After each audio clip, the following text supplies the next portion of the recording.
Welcome back to the Technology Risk Podcast. Hello, everyone. Today, we're tackling something a little different, a really unsettling evolution in cyber risk. We're talking about the breach that never actually happened. Exactly. We're seeing this trend where pure rumor, just social media chatter, is causing tangible, real-world damage to businesses. Even when their systems are, perfectly secure. It's a paradox, isn't it? A non-technical security incident. It is, and it's something risk managers absolutely need to get their heads around.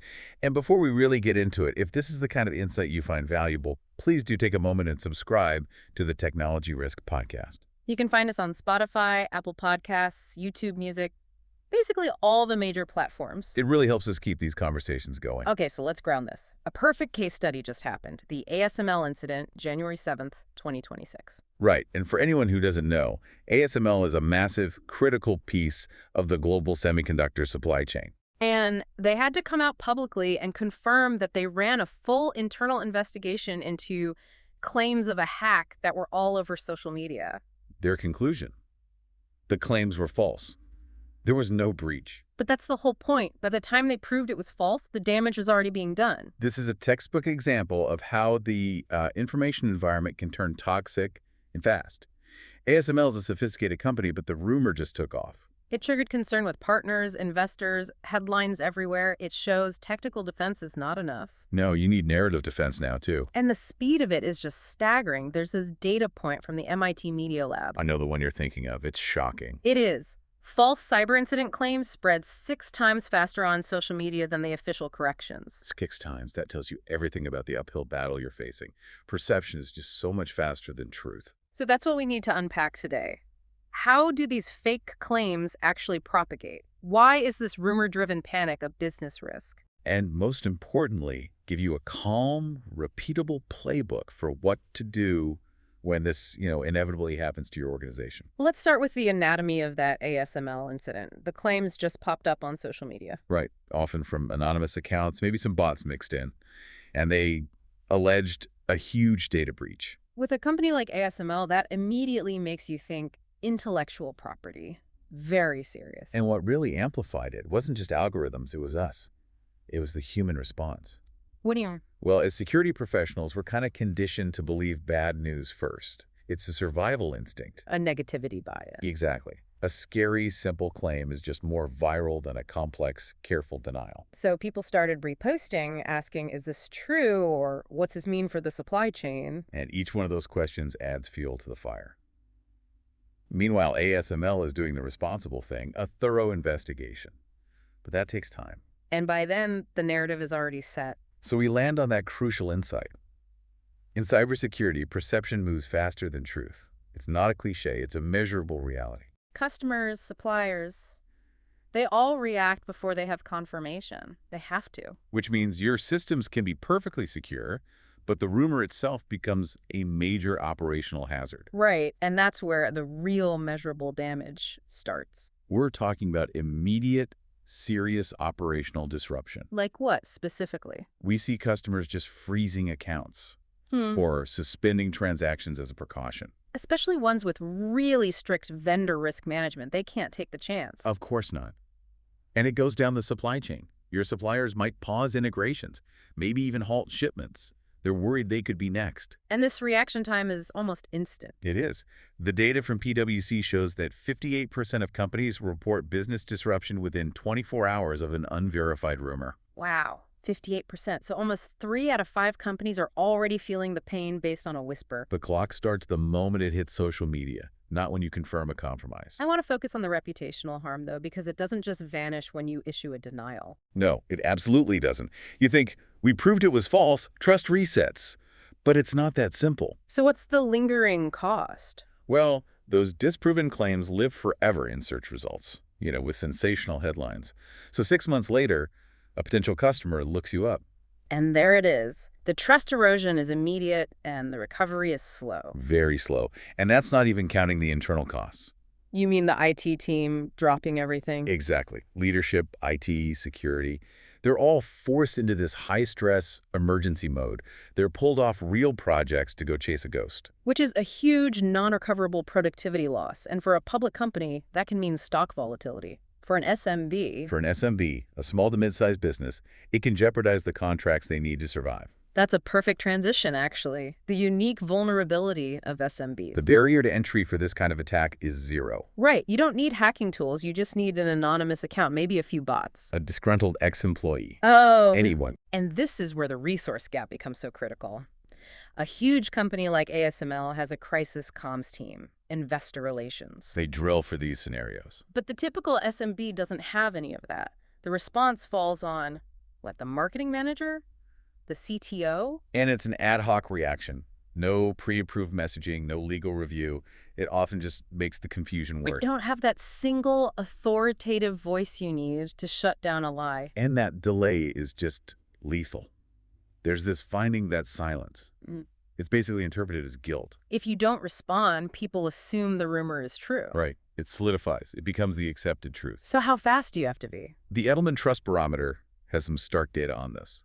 Companies that delay a public response by more than 24 hours, Let me guess, it's bad. they experience a 40% higher loss in trust. 40%. One day, your window for controlling the narrative is one business day. Maximum. If you wait for absolute certainty, you've already lost the trust battle. That 24-hour metric, it changes everything. We're not just talking about perimeter defense anymore. No, we're talking about a whole new threat category. We call them narrative attacks. A narrative attack. I like that. It's a low-cost, high-impact weapon. No hacking required. Just a convincing post that gets amplified. And even if it's false, it can trigger real-world consequences. Huge consequences.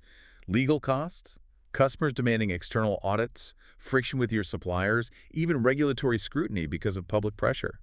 So the line between a traditional security incident and, well, information warfare has basically dissolved. It's gone.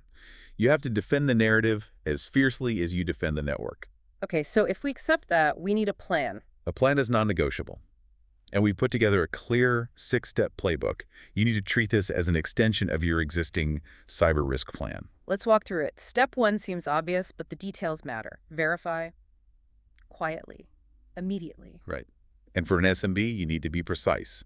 What do you check in that first critical hour? I'd start with identity and access management. Your gateway logs, MFA logs. Exactly.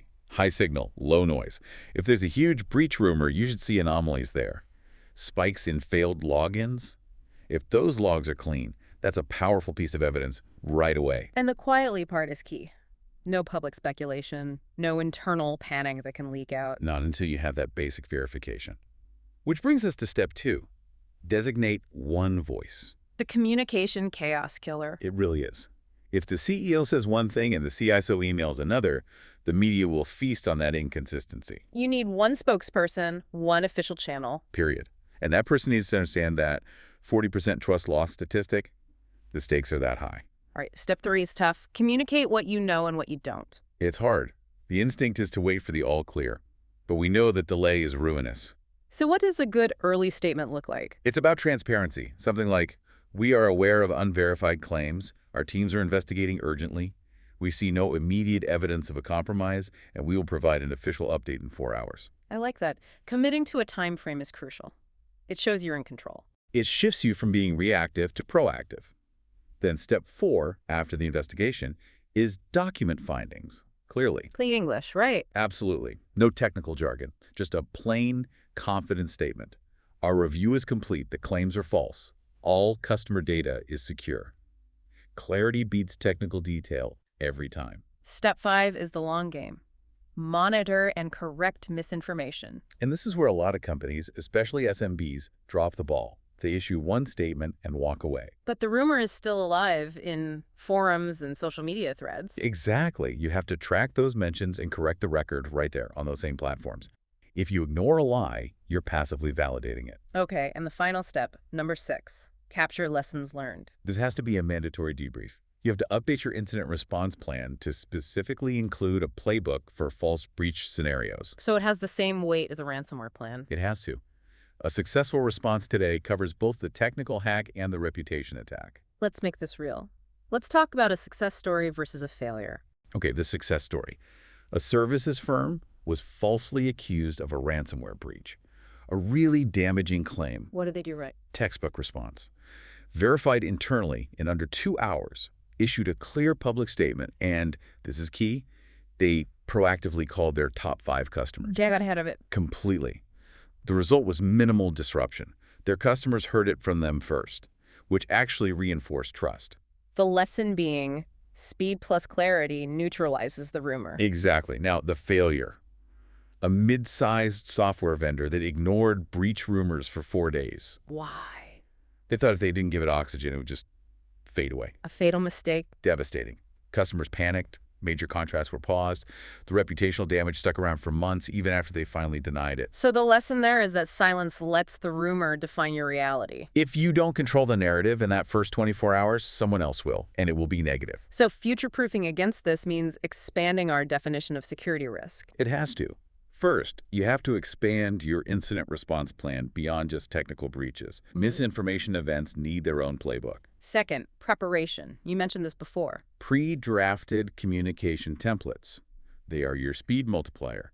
Have holding statements ready for investigating claims, no breach confirmed, whatever you might need. So you're not writing copy while the building is metaphorically on fire. You're not. And that leads to the ultimate rule for any executive. Treat reputation as part of cyber risk.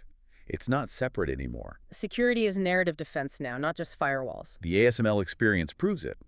Fake claims cause real harm, sometimes worse than a small technical breach. And for you, the listener, this isn't about building some massive crisis team. Not at all. It's about having a simple, calm verification and communication plan you can execute immediately. You need to build that playbook now before a rumor forces you to improvise under pressure. Definitely.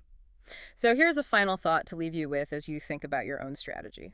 In today's environment, the fastest moving, most destructive attack might not touch your systems at all. It attacks trust instead. And trust is the hardest asset to rebuild. A perfect summary. Thank you for joining us for this discussion on the Technology Risk Podcast. We really hope this helps you build a stronger defense. And as always, if you found this valuable and want to stay ahead on these critical risks, please remember to subscribe to the Technology Risk Podcast. You can find us on Spotify, Apple Podcasts, YouTube Music, and pretty much any other major platform you use. We'll see you next time.